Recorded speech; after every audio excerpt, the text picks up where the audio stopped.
Welcome back, ladies and gentlemen, to the Business Challenges Question and Answers by Ambrish Chheda Masterclass. This is a video series where every day we answer one question asked by an entrepreneur.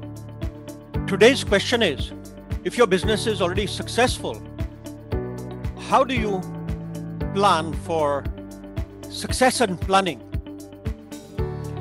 Ladies and gentlemen, this question is asked by Mr. Vijay Sanghvi from Sri G Screen and Filters Private Limited.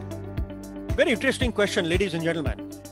There are 6 ways to do the succession planning. The first, and especially in family businesses, is to transfer ownership to family members. Now, this is a very tricky question to handle because you have to ensure that the family members to whom you transfer the ownership are capable enough to continue the business for a long time after you. So question 1 is about their capability, and the question 2 is about how much shareholding will you offer to different family members. There could be issues or there could be differences in the family because of this. The second method, ladies and gentlemen, is employee stock option plan.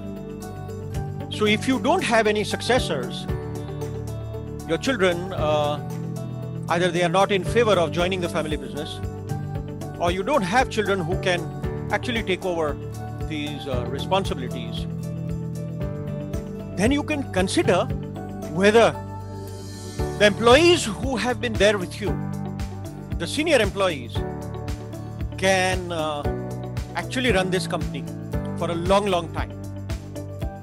So if you feel that the company is already on a sound footing and it has sufficient cash flows happening, and that employees will be in a position to manage it for a long time, then you can consider this particular option. But here you have to also make sure that the company has sufficient provision for a couple of bad years. Like, for example, for 1 bad year or for 2 bad years, the company must be able to withstand if the employees face this kind of situation, because it's not the same you running the company and the employees running the company. But you can certainly create a structure that the day-to-day management of the company is completely handled by the employees. In fact, my father's cousin brother has done this for a company which is which has a very sound footing.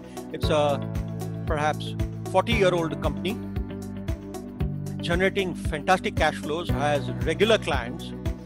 Cash flows are more than 100 crores every year. And his age is 78 or 79, and there are health challenges.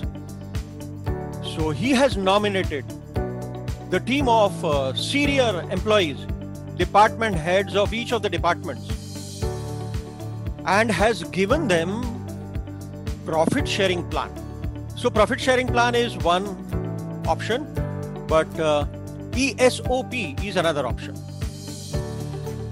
And in both these options, substantial shareholding remains with you. For this option to be successful, it is very essential that the company has very stable cash flows, very stable clients for a long time, and that the departments are headed by people who can take full responsibility of their departments, and the company operates on very sound system structures, policies and processes, and that you are able to nominate one of the employees to be the leader, because every company has to have one leader who has the final say.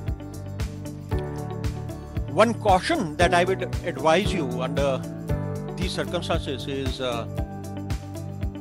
that you must convert the company into a limited liability company, either a private limited company or a public limited company, or at least, if nothing else, LLP.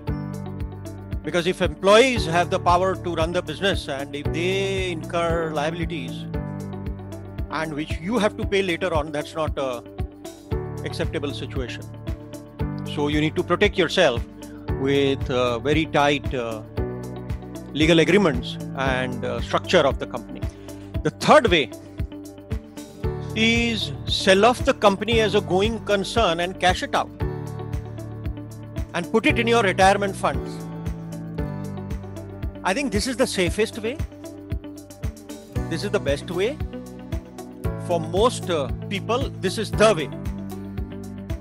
Sell the company as a going concern, and I'm sure, at every time, there are people who are willing to buy companies which have stable, strong cash flows. And they will do a good valuation of your company. Why not? Especially post-corona period, many businessmen who are financially strong, but their businesses may not be as strong financially, may want to have additional diversified business interests. Or some of them may want to come in full time to take over from where you left off. So selling your business lock, stock and barrel and being completely free of all future responsibilities or all future expectations as well, this is a good option. The fourth option, ladies and gentlemen, is to retire, but semi-retire, and bring in a working partner. Now, this working partner can be from within the company or can be brought in from outside the company. As I said, during Corona, a lot of businesses are affected. A lot of businessmen with good talent, unfortunately, are affected. And, they may not want to go back to their own old business, and they may be looking for opportunities to join an ongoing business with or without some investments, ideally with some investment. Their skin should be in the game. That is why I suggest with some investment. And then you mentor them and guide them and make them capable of running the day-to-day operations of the company with the help of your employees. And if something happens, you are always there to, guide them and advise them. So that's why I called it semi-retirement. Fifth option, ladies and gentlemen, is to actually bring in an investor come working partner. Someone who will buy out a substantial stake and then run the business as well. And yet you have certain stake with some clearly defined terms and conditions about your, monthly withdrawals or regular accounting and sharing of profits. And the sixth way to leave a business is to close the business, liquidation. But that's not, again, the topic of today's discussion. So, ladies and gentlemen, these are the 6 ways in which a businessman can exit a business. And if the business is doing extremely well, then exit the business with some succession planning in place. But the key fundamentals in any kind of succession planning is first and foremost capability and simultaneously integrity of the people who are going to come join in after you, their value system, their integrity and their skills, desire, hunger, aspirations, their capability to grow the company further. Not just run the company, but to grow the company. Because growth has to be way of life. That's it for today, ladies and gentlemen. See you tomorrow for the next Business Challenge questions and answers by Ambrish Chheda Masterclass. Until then, bye-bye.